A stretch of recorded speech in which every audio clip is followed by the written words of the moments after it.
In soup, so I had 5 minutes off. It's intimidation. Me and them with a desk in between. Sorry. Maybe I should sit on the desk. Hi. Is that your new baby in the... Yeah. She's upstairs. Right now, I hope. No, she's upstairs right now. She's 8.5 months. Lily. Thank you. I noticed that with the album you mentioned to David Crosby that you finally had a chance to sing together. Has this been something that you've been planning to do for quite a long time? I'd wanted to do it for a long time, yeah. I actually tried to get him for Face Value, but he was out on his boat. He's got a big, I think he's still got it. In fact, I know he's still got it. He's got a big yacht. Likes to sail. So he wasn't around. And then, of course, you know, in recent years he's had his problems to work out. I met him at the Atlantic 40th anniversary gig in New York, and I asked him then if he would sing on the album, and he said he'd love to, so I stayed in touch with him and sent him a couple of songs. When I got to LA, I gave him a tape of 2 of the songs that I wanted him to sing on. So for me, it's been a long time. You know, he didn't know anything about it because he was out on his boat. But for me, I've been a fan of his since the Byrds. Well, the last time I talked to you, it was a very, very long time ago, about 11 years, and you had just begun at that time to think about doing Face Value. And at that time you told me you wanted it to be more of a jazz album, which it didn't end up really being. Do you ever have dreams of eventually doing that jazz album? Yeah, I would like to, there's actually things like West Side, which was on Hello, I Must Be Going. That kind of, I mean, I occasionally refer back to that period, or that love, if you like, on certain songs. There's a song I did on this album which didn't come out yet. I recorded about 16 or 17 pieces, and obviously only a certain amount of music can get on an album, so we had to leave some things off, and one of the things we left off was an instrumental. And that is definitely jazz, in the Weather Report area, rather than modern jazz or whatever. But at one point I was talking to Buddy Rich about producing a big band album for him, which I would have loved to have done, but then he died, and it was on bad timing, you know. You said this album is an accurate reflection of you. Why is that? It is an accurate reflection. Why is that? Yeah. Well, I think it should be, you know. An album, that's why I put my picture on the cover, you know, no vanity involved. I put my picture on the cover, I do the handwriting, because I think that when you listen to a record and look at a record, it should be a reflection of who's made it. Which is why I don't really understand, I don't relate necessarily to people that go ahead and just make a record and sing other people's songs, you know. I suppose I can understand it if they don't write songs. I mean, Sinatra never wrote a song in his life, but you know, for me, it is. You should better hear that record and know where I'm at, and you should. And the idea of having the pictures, you know, is to sort of see someone getting older, changing, maturing, whatever. It's like a personal thing. So it's to not me. only the appearance of the album, but the lyrics itself. Do you feel that is your views as a common man? Yeah. This is how I feel at this particular time. How long did it take you to write this material? In some respects, since the last one, you know, 5 years. There's a little piece on the album, an instrumental piece, which is on Something Happened on the Way to Heaven, that was around in 1978, you know, and I never used, and I just sort of found it and used it on this album. Most of the stuff, I suppose, has been written since Buster. Most of it, but some of it was around beforehand. Now, you did some collaborating a while ago, and you said you really liked collaborating because it gave you a whole new energy, a whole new input. You didn't do much of that on this album? No, this is me being the dictator on this album. Well, I enjoy collaborations. I mean, I enjoyed the collaboration with Phil Bailey and Lamont Dozier. I enjoyed that, and I mean, we even wrote a song on this album, on this batch of songs that will come out eventually.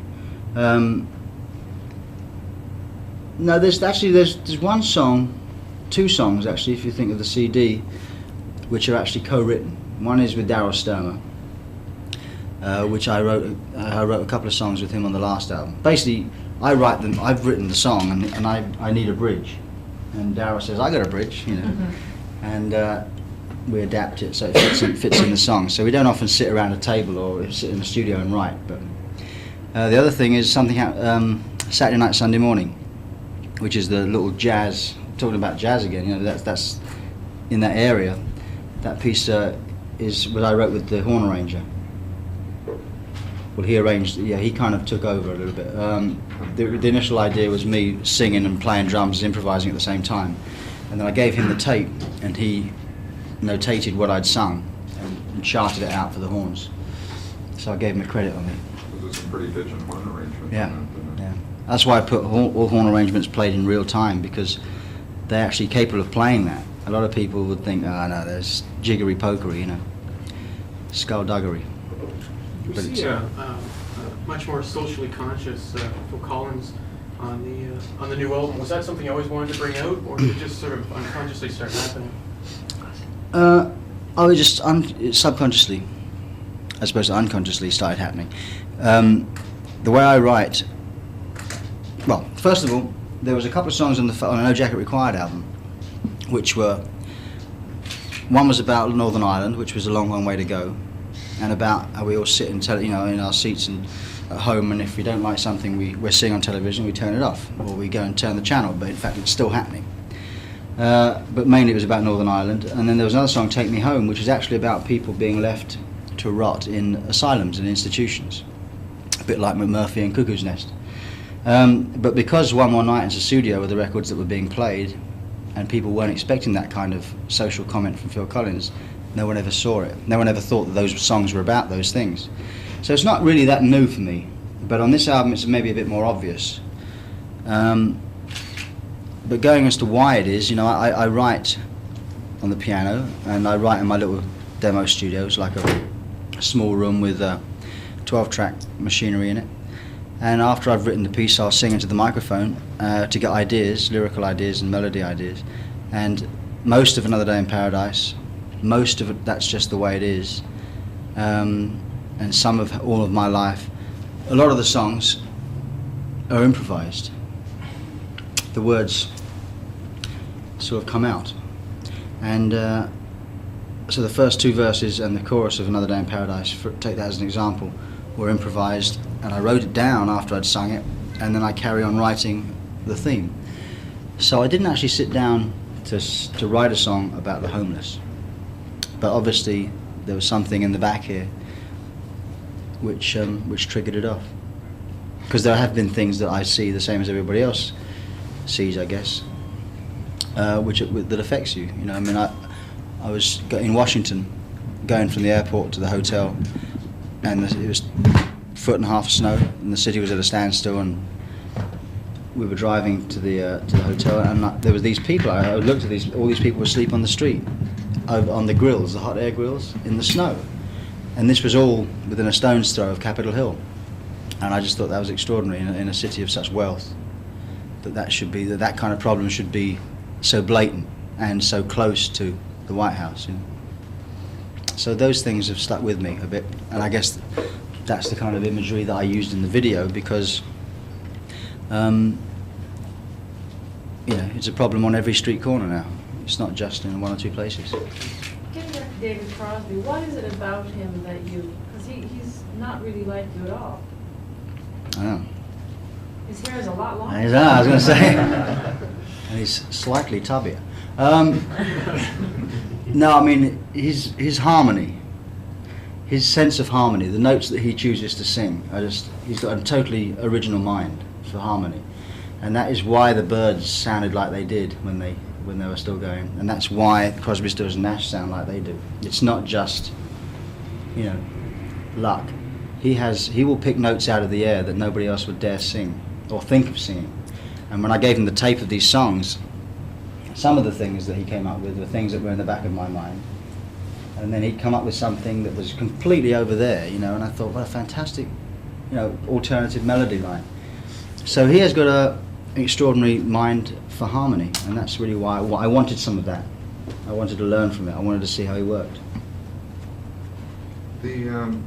Genesis seems to be pushed back and back more into a corner, and it's not, I think, due to desire as much as a lack of time. Is that now considered more or less a backseat project to all the solo careers? Because it seems like you... It isn't really. I mean, we spent 6 months doing Invisible Touch from beginning, well, 4 or 5 months probably, beginning to end of, beginning of writing it to the end of mixing it. And then we did a 10-month tour. And that's quite a big part of my life. That's like a year and a quarter. I don't want to do that every year. So, and none of the other guys do either, really. I mean, we kind of do it, and we really totally immerse ourselves in it when we're doing it. And then we drop it for 3 or 4 years while we do other things. I mean, it doesn't seem like 3 or 4 years. We don't say, let's get back together again in 3 years' time, I mean, we all live very close, so we see each other quite a lot. The kids play with each other. I was at Rutherford's place 2 Sundays ago for his son's second birthday party. So, I mean, we see each other socially, and we actually like each other, which is unheard of, really, for a group that's been going around that long. But we just know that if we do it when we want to do it, we'll get more out of it. If we felt like, oh no, we should do a Genesis album, guys, come on, let's do it and let's go on tour. If we become a slave to it, then you start to resent it, taking up so much time. But if we just wait until we want to do it, which we reckon we've got a deadline of 1991, we figured that beginning of 1991, we'll do an album. Because by that time I'd have been on the road, I'd have done hopefully another film, Rutherford would have done another Mechanics album, another Mechanics tour. Tony would be doing his gardening, probably, which is what he likes to do. Have you got a film project in the works? No, not at the moment. Well, there's the little thing on the back burner, as I think you call it in this country, which is a remake of The Three Bears, Goldilocks and the Three Bears, with me, Hoskins and DeVito as the Three Bears. And that's been picked up. 20th Century Fox have picked that up, and it's being scripted. And Penny Marshall, we hope, was going to direct it. So, but that's like 2 years away. That's just a little idea that has become a big idea. It's a great idea. Yeah, but you have to have a lot of patience with that kind of thing with Hollywood. Who's going to be Goldilocks? Well, we don't know. Goldilocks is probably going to be an older woman than I first anticipated. I thought Jessica Lange or Kim Basinger could be. But then I was, looking at it from a different angle, I suppose. But the scriptwriter came up with a very original idea, and that involves it being an older woman. And but this is like 2 years away, and I love to talk about it because I think it's a good idea. But Hoskins and DeVito both said, we love the idea, but we need to see a script. I mean, none of us will do it if it's not a good script. And it's probably a long way away in terms of those. I mean, think I'm busy, but I mean Hoskins and DeVito are really tremendous demands put on them. Both as directors and actors. Maybe, but anyway, I've got an agent in Hollywood who is looking for work. He's looking for something that I can do at the end of next year. So hopefully something will come. Do you have plans to produce other artists in the short term? No plans at all. I kind of got a bit disillusioned with the results of some of the things I've produced because of record company, lack of energy from record company. I spent a long time on August with Eric, and I felt the album, I'm not talking about this country particularly, but just generally. I mean, in England it was his biggest album since Later, but in North America generally I felt that it was not worked on as it should have been worked on. And and if that is the case, then I kind of would prefer to, actually that's kind of putting one sort of slant on it. I mean, to be quite honest, it's a long time to get involved with one project, and I would rather spend that time making a film at the moment. That's how I feel at the moment. I mean, in 3 years' time, 2 years' time, if I have a terrible experience with the next film that I do, and I may not touch a film after that. How do you keep tabs on the various aspects of the business, be it making a video or storyboarding a video, artwork for albums, that kind of thing? To me, I have to keep tabs on it, so you find time, I mean, when someone puts out a bit of advertising, the wording on the advertising when the album comes out, I want to make sure that it's the right wording. It sounds like a small thing, but people They see it, you know, and when they read it, they assume that you've got something to do with it. And so if you have had something to do with it, you can say, yes, I agree with this, and be responsible for it. But if it's not what you want, and it's not how you want to be represented, then you've only got yourself to blame. And I would rather say every aspect of what you see of me is come through me, so therefore I can stand up and be counted, you know. So it does take I mean, you wouldn't believe how much writing you have to do the handwriting on the sleeve, you know. It is an offence to unauthorise copy of this record, you know. It is a federal offence and all that kind of thing. It takes up an awful long time. Can't believe I'm trying to get this working when I'm talking. I'm so tidy, you see. Me, rock and roll. When are you hoping to come here for a performance? May, June, sometime. Start the end of February in Japan, and then we're splitting North America into two halves, in terms of tours. And Toronto is going to be on the first half. We're just One venue? no. I was just about to say we're deciding. Who, The jury's out on a few places at the moment. how about the band? Is it pretty much your...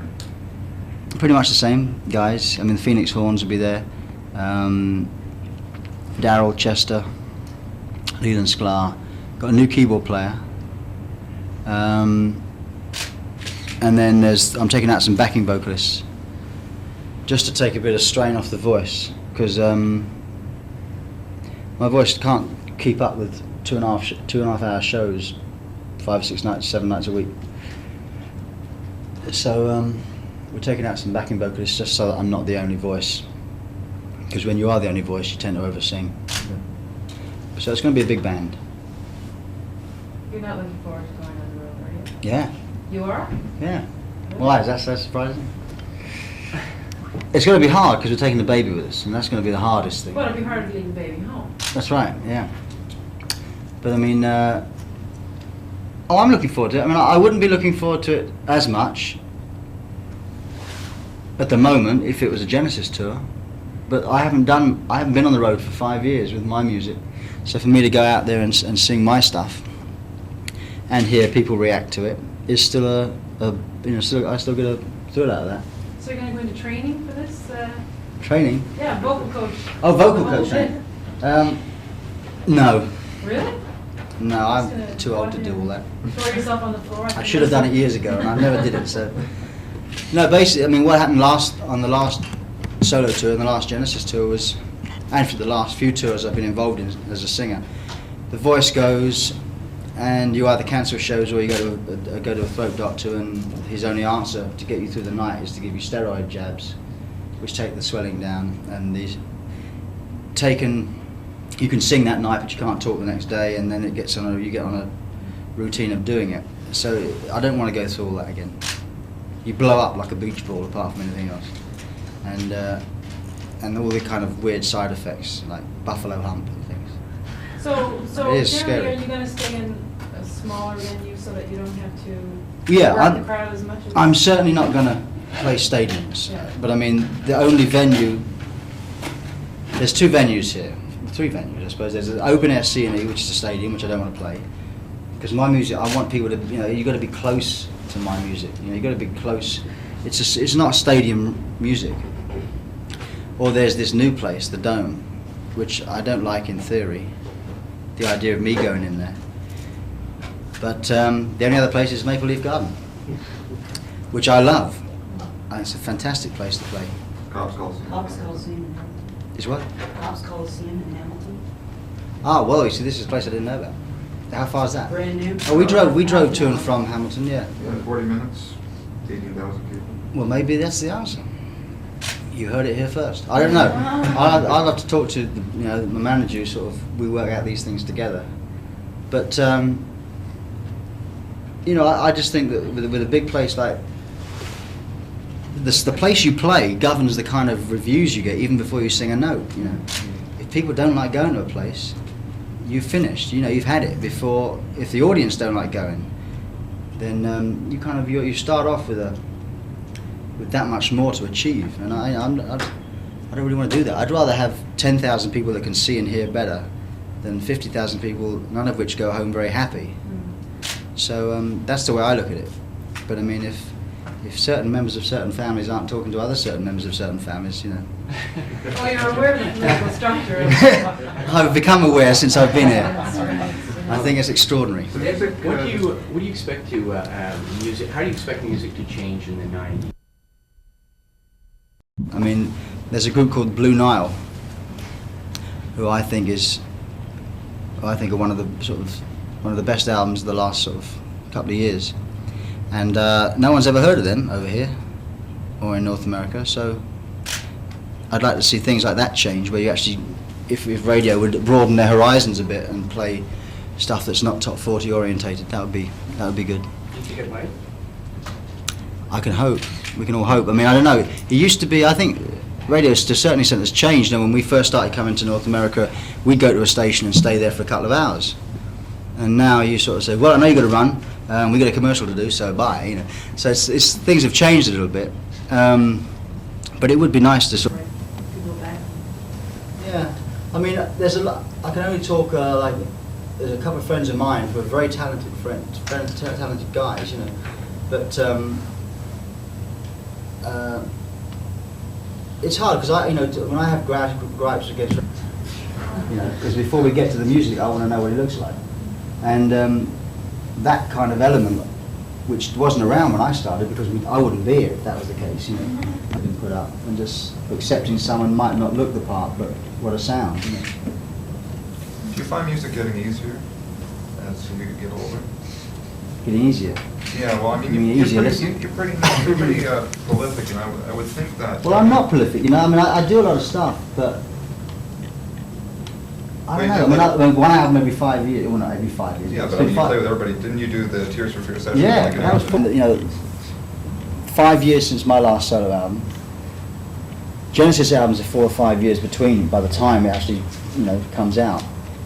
That isn't really spreading myself too thin, I don't think. I mean, there's been the Buster stuff, but I mean, that was acting. It's a different kind of area, apart from a bit of the music, which is only a couple of songs. So really, there isn't that much. It's the fact that it's played on the radio quite a lot, and I suppose people think that. And he said, me and George Michael and Sting and Midge are doing a single this Sunday. Can you come and play drums with it? We want a famous drummer, he said. Which made me feel real special, you know. Because if I had said no, they'd have got another famous drummer. But anyway, I went down there, and by that time everybody was involved. You had the Boy George, the Spandau Ballet, like Duran Duran, and it had grown to such mammoth proportions. And we went down there for the day and did the song, you know, and then after that, as a natural result of that, I suppose, when the Live Aid thing got together, which I never dreamed would actually come together. When I first heard talk about the satellite thing between the two places, all across the world, and 2 concerts running in parallel, it just seemed like an impossible task. How did you feel? Exercise, you know. Me and Sting played, and then I had to wait until Concorde, you know, was going to take off, and then we got a helicopter to the airport. I got on a plane, and I just sort of was looking at my watch all the time. I listened to the tape of the Zeppelin songs that I was going to do. I knew Eric's set because we'd played together before anyway. And the only real reason I was going to America in the first place was because I didn't know anybody in England that wanted me to play drums with them. So I said, I'd like to play drums, and they said, well, Eric's playing, but he's in America. Robert's playing, he's in America. So I said, okay, well, I'll go to America. And it was possible, physically possible to do it because Concorde was available, and British Airways had made it available. Although it was a commercial flight, they just gave me a seat. So when I landed, it took me almost as long to get from New York to Philadelphia as it did to get from London to New York. I was in the helicopter, and it wasn't a very particularly fast one, and we touched down, and I got off the helicopter, and I went to each dressing room, said hi, what are you playing? Right, made a note. Went and checked the piano, checked the drums, went on stage, and then did that, and then did that, and then someone unplugged my batteries, and I sort of collapsed, and I went back to New York, and it wasn't until the next day that I actually realised what had gone on, you know. Your charity involvement is quite extensive. This will be the last question. Well, with Prince's Trust and such, so you're obviously, and now the new singles, you're obviously a very, very caring individual about these things. Well, I mean,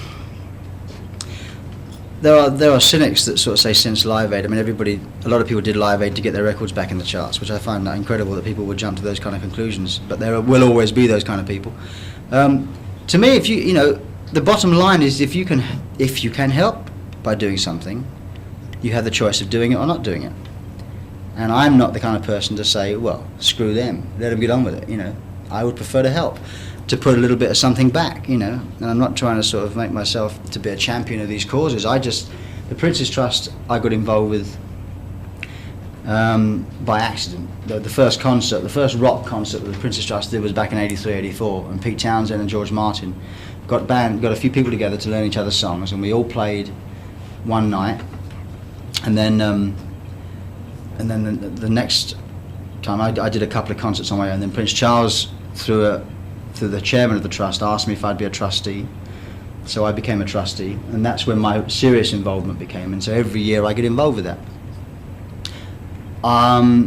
Since Live Aid, you know, I think I'm on the mailing list for every possible charity event that there is. You know, they get to see, and they say, you know, send him one, he'll do it. You know, and I can't do everything. You know, I just do as much as I can. And the Prince's Trust is like my baby, whereas Pete Gabriel has Amnesty. There are certain things you become more involved in than others, and so the trust is one of mine. But I think if you should better help. You know, why not? You know, put a bit back. Thank you very much, ladies and gentlemen. Thank you. Thank you. Well, no. Thanks a lot. Finish down in the soup. Yes, the whole circle.